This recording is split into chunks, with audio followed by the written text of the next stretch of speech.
everybody, and welcome to episode 97 of my Gateway Experience. Thank you so much for tuning in. The purpose of these videos is to document my journey through the Monroe Institute's Gateway Experience. I like to call the Gateway Experience a scientific, repeatable process of self-discovery, self-exploration, and ultimately self-mastery or self-actualization. It consists of a total of 36 tapes divided into 6 waves. We're currently on the second wave and the last tape of that wave called the Living Body Map. So today is the 4th day doing this tape, as it is episode 97. So if you haven't seen any of my other videos, go ahead and check those out. That way you can get caught up to where we started and where we are now. I know somebody just made a comment on my very first video, so I'm going to go back and reply to that in a second, but I want to get this off my chest first. So let's get straight into it. Right now, it is November 29th. It is a Tuesday, November 29th, 8:29 a.m. So, what can I say? This morning I woke up at 7 a.m. It's been an hour and a half, so I'm making a pretty good time, staying focused. And I want to talk about, really, this is a good way to put it, creation. That's basically the main thing that I want to talk about, the main analogy that I want to talk about today. But first, if you couldn't tell, I got a different setup going on here. I'm standing up. I'm not sitting down in my chair, which is right here. I heightened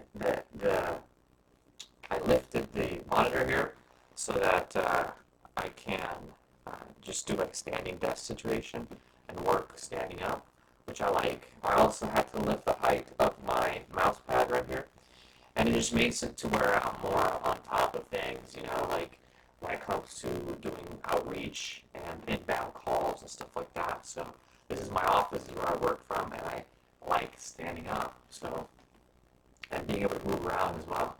It's fun. So yes, I hope you guys like it as well.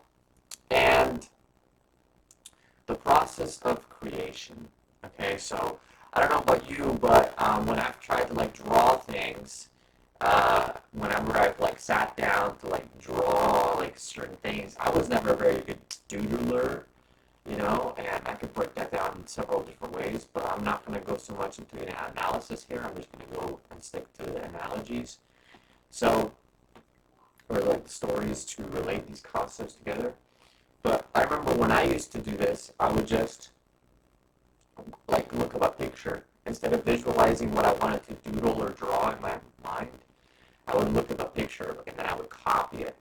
And then if I copied it a bunch of times, as I paid more attention to the thing that I was drawing, it would become better. I would add more colors to it.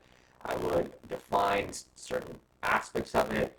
I would, add little details to it and make these different lines, maybe erase some lines, and then maybe do a little nice little curve here and there, and all these kinds of things. So that is basically the process of creation. First, we have to pay attention to something, okay? And really, we have to begin. Somebody's outside of my house. We have to begin with the end in mind and stay focused on what it is that we are looking to accomplish. Because there's many times where I've drawn something, and when I went to draw it, I didn't finish the drawing because I got distracted midway or whatever it is. And we really want to stay focused. So that's really one of the first things, is to focus. Pay attention to what it is that you want to grow. Okay?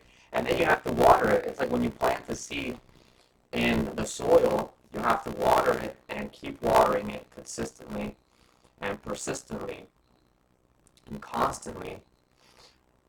You have to water that plant for it to be able to grow roots. Obviously, it's receiving food from the soil and everything else, and the sun is giving it nutrients.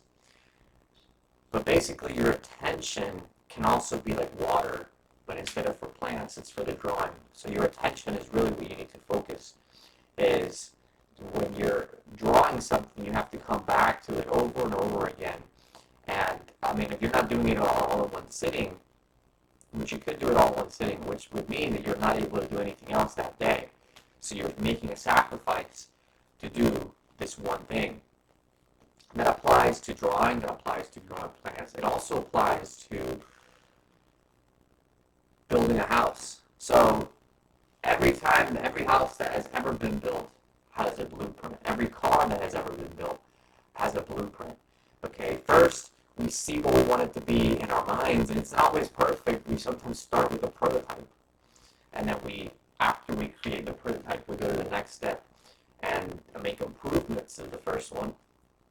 But first, we have to see it in our minds. And when we see it in our minds, because it's not such a clear picture, we bring it into the reality so that we can see it in this physical reality by building it or whatever it is. And then once we see, oh, I didn't see it like this, but this is what's possible in the physical world. Okay, maybe I'm going to do this way. Okay, so I think that goes without saying. When you build a house, it's a stepwise process. You have to first put down the foundation, and then after you put down the foundation, you have to get the scaffolding up, and you have to get, sometimes you use wood, sometimes you use, bricks, sometimes you use metal beams for the structure of the house. It just depends on what kind of house you're looking to build. And, maybe you spend one day on that, maybe you spend 2 days on it, maybe you spend a month on it, maybe you spend a week or whatever it is, a year. It depends on the project that you're undertaking, because it could not just be a house, it could be a car. And you could have tools to help you build that. Okay?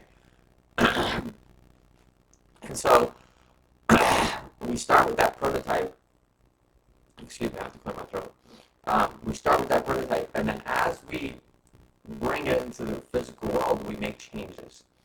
Well, it's the same thing with our ideas, okay? It's the same thing with our living body map. It's the same thing in the other realm that I've been talking about here, which in many cases, in all cases actually, is the one that precedes our physical reality, our physical world. So if you make changes in that realm, which is the inner realm, there's no choice but for those changes to come into effect in the physical realm, because they are the cause of the effect, which this is the effect. This is the realm of effects. Another analogy is like printing something. When you're printing a picture or a letter, let's say, maybe you typed it up on a computer or an essay, and then when you type it out, you look at the paper and it prints, and you look at the paper and you're like, man, why is there a little mark on here? I made a misspelling. Let me get my eraser, and then I just change the spelling on the paper. And then you go back to the printer and you print it again. You're like, what the heck? Why is it still there? Well, it's because you didn't change the typing on the computer. You got to go into the computer and change the programming so that you can have the good printout. Okay? So that's what this is all about. Okay? But the big thing that I want to share with you guys is that as you do the repetition, it's just like how when you are drawing a picture, you come back to it in the physical world, and you keep coming back to it and coming back to it, and maybe you do some changes to it. Maybe you add some colors to it. Maybe you make it more detailed, make it more clear what it is that you're trying to accomplish. It's the same thing when you keep coming back to a picture in here.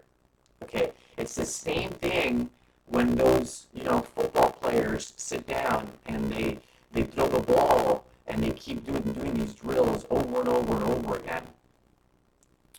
It's the same thing when you go inward and see, okay, what is it that I'm looking at creating here? What is it that I see when I close my eyes? I remember there was a point in time when I would see, nothing but darkness, nothing but bad stuff, and I had to go through that and come out of that. I had to really pay attention to what was the root cause of this. And I talked about it in these videos. It was the release and recharge tape that helped us get out of that. But now we're in the living body map. This is the fourth time doing this living body map. And we can see so much more. Everything is so much more clear and the process of creation. And that is what it's all about. That is what the out-of-body experience is about. It's about going out of this plane of existence and even seeing things like when you can visit somebody, a loved one, and you can even see what's going on there in the physical realm, but from a higher realm, higher vibrational state of existence. So that's what I've got to share with you guys. If you go back and look at the details, connect the dots there, you'll be able to see what I'm talking about as far as color and the living body map changing from one color to another and representing. Now that I've done it for 4 times, the picture's becoming so much more clear, and it's being reinforced. I can just grab my energy bar tool, and it's totally natural for me to do that, and I'm not wondering what's going on. And even the healing process of it, I can feel it happening in my body. And if it's my imagination, great. I'm glad that it's my imagination, because that is what influences changes in the physical realm. Another thing that I wanted to talk about was, how we are made of energy. And maybe this is going a little bit too far, so I'll keep it short. Maybe I'll build on this in the next video. But we are made of energy, so when we think about how we came into this world, we're looking at the nature of consciousness. And I believe that consciousness creates our reality, our inner world creates our outer world. So with that, what creates your body, right? What creates, your parents did. But that was a thought that they had about you a lot of the times. Or it was, something else that happened because of them falling in love. And you were all created in love. So I'm going to leave you guys with that. So, yeah, there's a lot of exceptions to that. And I can definitely think of different topics to get into. But that's for a whole another video. If you want to communicate with me, let me know in the comments down below. And until next time, I will see you guys soon. Peace.